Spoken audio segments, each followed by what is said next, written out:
All right, welcome to our last day of ellipses. Today is just going to step it up a little bit. We are going to be looking at trying to get it into the correct form. Today, the equations you'll see today will not have the center visible. We'll have to actually use an old concept, which is completing the square, to help us to put it into the correct form. So just a quick review here on this first page. In order to complete the square, you have to use the complete the square formula. The formula for completing the square is b divided by 2 squared. So in the first answer blank, if I want to complete the square, b, remember, is this middle number. So you would do 8 divided by 2 squared, which is 4 squared, and that would be 16 that goes in that answer blank. And then in the second one, we would do 14 divided by 2 squared, which is 7 squared, which gets us 49, goes in that answer blank. Okay? So then you have the steps here written out if you need these to reference during an in-class assignment. They're there for you to help you out, but we're going to just talk through the steps in the next example.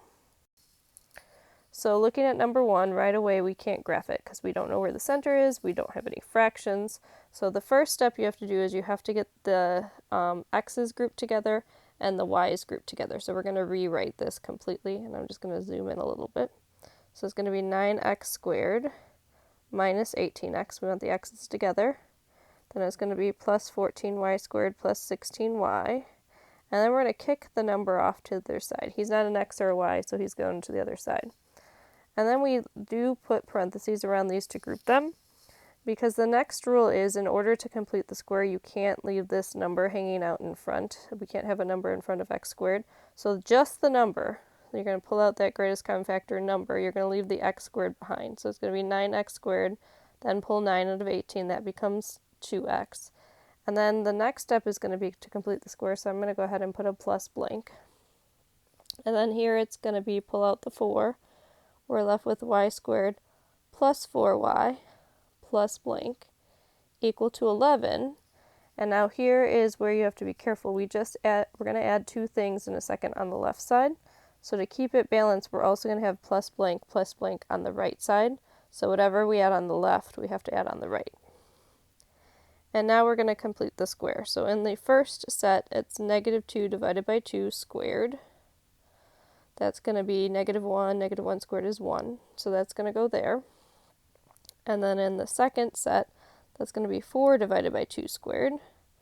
That'll be 2 squared, which is going to be 4. And that goes in there. So now you have to be careful about what you add on this side, because the 1 that we added inside here isn't just a 1. It's being multiplied by this 9. So when you go to write what goes on the right side, you have to multiply that inside number by what we pulled and put on the outside. So that actually is going to be 9 on the right-hand side. And then same thing with the 4. The 4 is getting multiplied by that 4 that we put outside the parentheses. So we have to multiply the 4 times the 4 to figure out what goes in the second blank on the right. That's going to be 16. Okay? The next step is to now break down the part that's in parentheses. I can factor that. That is a perfect square trinomial. I can factor it by taking the square root of the first term, which would be x. And then you always take the sign from the middle term, which would be minus. And then you take the square root of the last term, which is 1. That turns into x minus 1 squared. If we were to multiply that by itself, we would get x squared minus 2x plus 1. And the 9 stays out in front. And then same thing for the second group. The 4 is going to stay out in front. And then it's the square root of the first term, which is y. Sign from the middle term, which is plus. And square root of the last term for this one is 2. Squared equal to, then we're going to simplify on the right. That's going to be 20 plus 16, 36. And our last step is like we saw yesterday. We want it to equal 1 at the very end. So we're going to divide everything through by 36.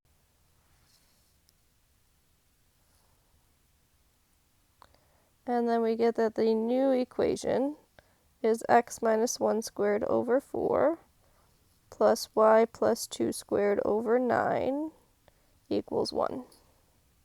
And then the rest of this is just working with what we did yesterday.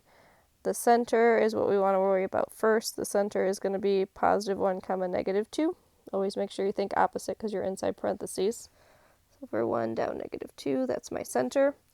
And then I'm moving the square root of the denominator in the direction of the numerator. So if I look at the first fraction, square root of 4 is 2, and then that has x on the top, so we're going left and right 2. Left 2, right 2. And then we look at the second fraction, square root of the denominator, in the direction of the numerator, that's going to be 3. We're going to go up and down 3. 1, 2, 3, 1, 2, 3. And then we can go ahead and draw our parabola in. And then we still will find the foci here as well. So to find the foci, I'm using the formula c squared equals a squared minus b squared. So it's going to be c squared equals 4 minus 9. C squared equals 5, which means c is the square root of 5. And then we need to add that onto what's in control. You can either look at the picture to look at what's in control or look for the bigger number. I know right now that y is in control.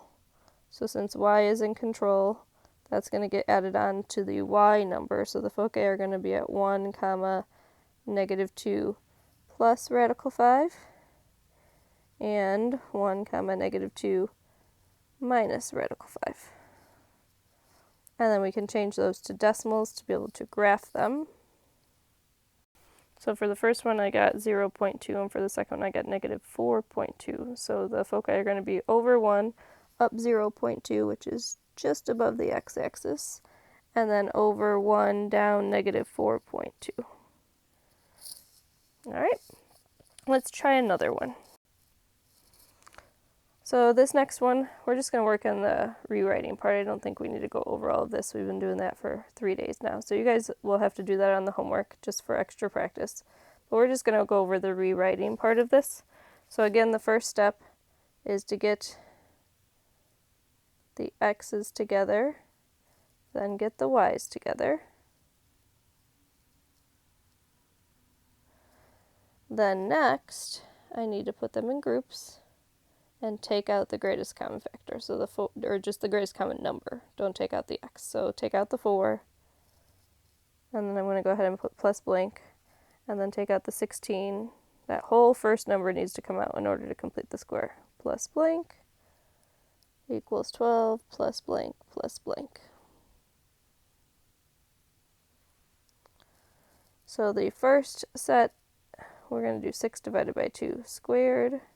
That's 3 squared, which is 9. And then that means on the other side, I'm going to add 36, because remember, we're multiplying the 9 by the 4. And then on the second one, it'd be -2 divided by 2 squared, which is -1 squared. So we get 1. And then that's going to be 16 over there, because again, we're multiplying it by the 16 that was out in front. And then we break these down. So the first one's going to break down to x plus 3 squared. And the next one's going to break down to y minus 1 squared, equal to 48 plus 16 is 64.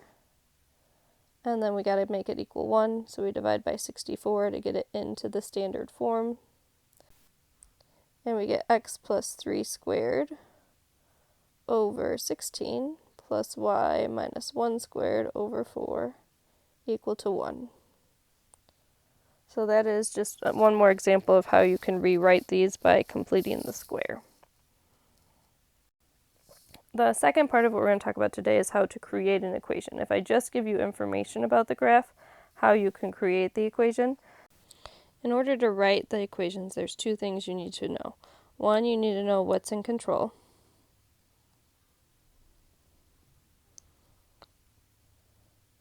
And 2, you need to find A and B. They're going to give you some combination of things. Sometimes it might be directly A and B. Sometimes it might be A and C or B and C. And you're going to need to use those to figure out specifically what A and B are. So if you look at number 1, it says find the standard form of an equation of ellipse with a center at the origin. So that's going to be important. That means we're starting at 0, 0. So that means there's no H or K. And then it says the vertices are at plus or minus 3, 0, and the foci are at plus or minus 2, 0.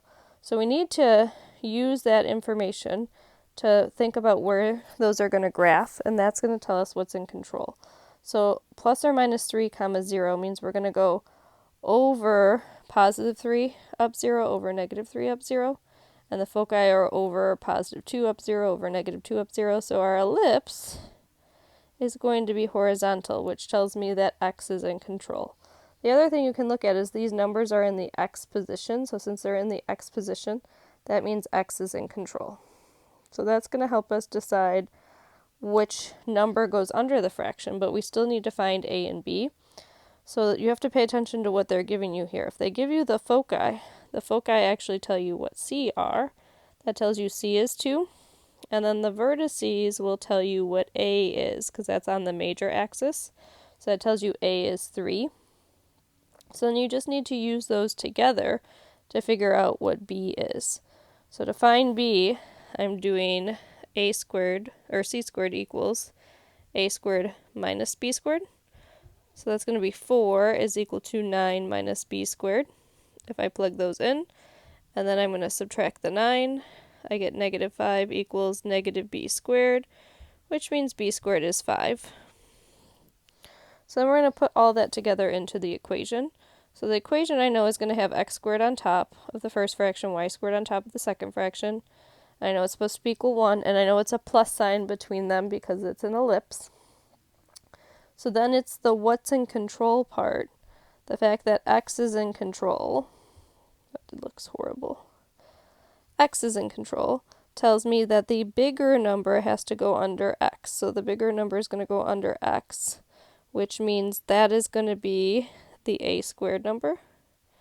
A squared would actually equal 9. So a is 9, and b is then going to go under the other fraction. So this would be what your equation has to look like. Let's try number 2. We're finding the standard form of the equation of ellipse with the center at the origin. So that again means I don't have to do anything with h and k. And then if you look here at where the numbers are changing in the y position. So that tells you that y is in control. Also, if you graph those would end up on the y-axis. It's over 0, up 7, over 0, down 7. Then the foci still give me c. So if I look at the value of the foci, they're moving out 5, so c is 5. And the vertices will give me a, so a is going to be 7. And I can use those again in the formula, c squared equals a squared minus b squared, to figure out what b is, because I need to know what's in control, and I need to find a and b. So that's going to be 25 is equal to 49 minus b squared. And then if I subtract the 49, I get negative 25 equals negative b squared. So b squared equals 24. Then let's go ahead right away and figure out a squared is actually 49. And then we're going to write out, we know it's going to be x squared plus something, or plus y squared over something equals 1. And then you just have to figure out where those are going to go. Since y is in control, y is going to get the bigger number this time. So a squared is going to end up here, and b squared is going to end up here. And that is your answer. Okay? The next two just go at it a different way. First off, they both have a center. So we want to find the standard form of the equation of ellipse with a center at 4, negative 5. So this right here is telling me what h and k are. And then we know we have a major axis that is vertical with a length of 18 and a minor axis with a length of 12. So first off, let's plug the center in right away. I know the first fraction would have to be x minus 4 squared plus y plus 5 squared. Notice I'm using the different sign because it's supposed to be opposite sign, equal to 1. It's x minus h, y minus k. So when it was negative with y, it changes to plus 5. Then our goal is still to figure out a and b. So we have to use the clues that they're giving us here, and we have to figure out what's in control. So let's talk about the what's in control part. Since it's telling you that the major axis is vertical, vertical means it's going up and down, so that tells you that y is in control. So that's our hint that tells us that y is in control. There's always going to be a hint that helps you figure that out. And then we need to look at the major axis. The major axis is if we go all the way across. So this would be the vertical axis, if we went all the way across, they're telling us that whole thing is 18. But A is just moving from the center out to the vertex. So that's really 2A that equals 18. That's the formula for when they give you the major axis. So A is going to be 9. And then same thing for the minor axis, we know that's 12. So I can do 2B, that's all the way across. I just need to know halfway across. 2B is 12, which means B equals 6. And then I do need to square these to put them in the equation. So A squared is 81, B squared is 36. And to decide which one goes where, I'm looking at what's in control. Y is in control. So that means the bigger number goes under Y. 81 goes there, and 36 goes here.